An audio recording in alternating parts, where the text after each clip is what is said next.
Hi, it's Liz. Let's chat about movies. Recently, I saw a trailer for a male version of Cinderella, wherein there's a teenage boy who likes to design shoes, sneakers, actually. And I believe Princess Charming is some sort of celebrity who also likes kicks. And at some point, they're going to get together and he'll probably design shoes for her. So it's called, what is it called? Oh, I have to look it up. Sneakerella. Okay, sure. There's that. I think it's on Disney Plus. And so, of course, it made me think of other male Cinderella movies I've seen throughout the years. Didn't Rob Lowe play Cinderella back in the 90s? Opposite Jennifer Grey? Is that not true? Oh, let me look that up too. Look, this podcast does not research anything. So unsubscribe because you need to do better things with your time. Okay. All right. So it's called If the Shoe Fits. And he is a fashion designer, but he plays the prince. And Jennifer Grey is the assistant. So she's the one on the come up. Jennifer Grey is Cinderella. All right. Yeah, now that I think about it, I remember Jennifer Grey in a lovely bubble skirt with lots of ruching and so forth on it as a kid and thinking, oh, she looks like a Barbie doll. I think one of my dolls has a dress like that. So, yeah. So, never mind. Rob Lowe did not play Cinderella. But Jerry Lewis did in a 1960 movie called Cinderfella.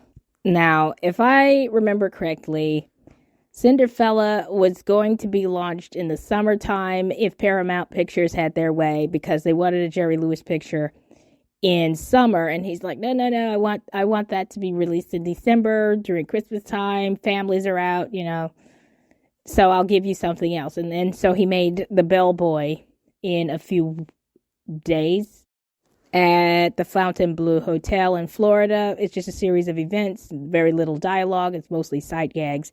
So he pushed that movie for the summer so that he could have Cinderella in the magical month of December.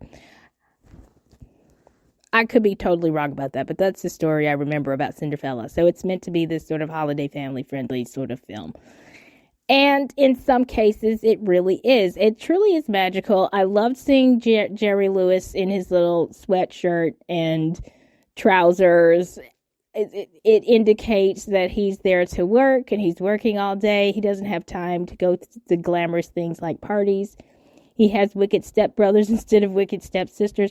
And he has a fairy godfather instead of a fairy godmother. And the person who's charming is not a prince. It's Princess Charming, played by Anna Maria Alberghetti. Parlez-vous. So what strikes me, though, is that the wicked stepmother is still a woman. Like, why is that not a stepfather? Go whole hog. Make it all about the men. I don't think I've seen that yet, where it's a wicked stepfather, stepbrothers, fairy godfather, and a Princess Charming, and that's it. Anyway, even though the wicked stepmother is still a woman, it's still an interesting film in that you get all of the Jerry Lewis hijinks of his pretending to conduct an invisible orchestra. In this case, it's Count Basie and his orchestra on the radio. And then we get to see Count Basie in the flesh at the big ball gala banquet thing.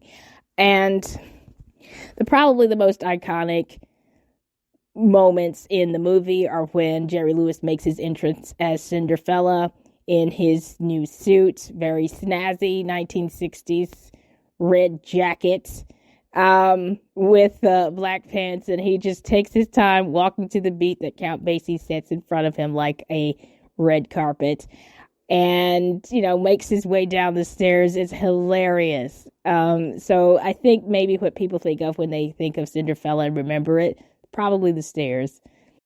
A memorable moment for me as a child is when Princess Charming shows up and Fella is doesn't feel that he's worthy of her at the end. When all is said and done, she has rejected his stepbrothers and because they want to marry her for everything that she externally is, a princess, money, all of that.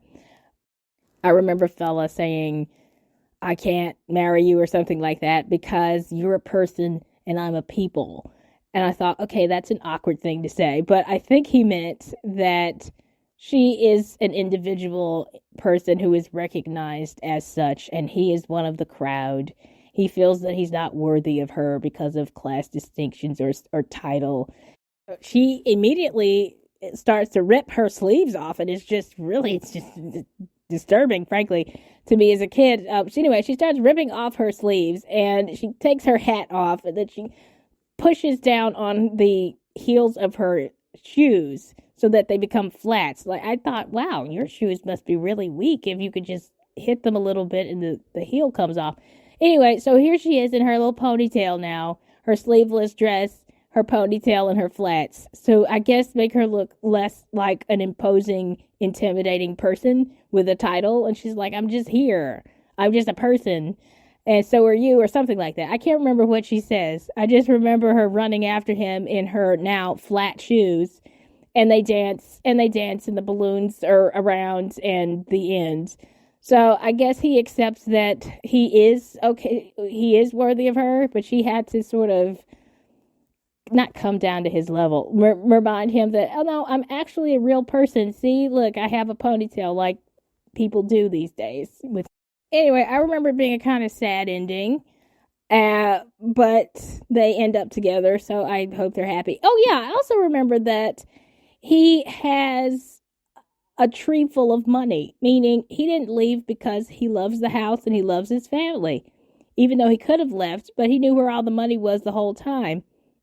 It was in the tree in the backyard or something like that. And I remember thinking, why did he stay again in that abusive environment? Don't know. But it was interesting that he basically had all the power. He just let everybody else think that they did, which is odd, but interesting. I wonder what other male Cinderella movies are out there. Because I'd be interested in finding them and watching them too, just to see what other elements they can swap around on this tale.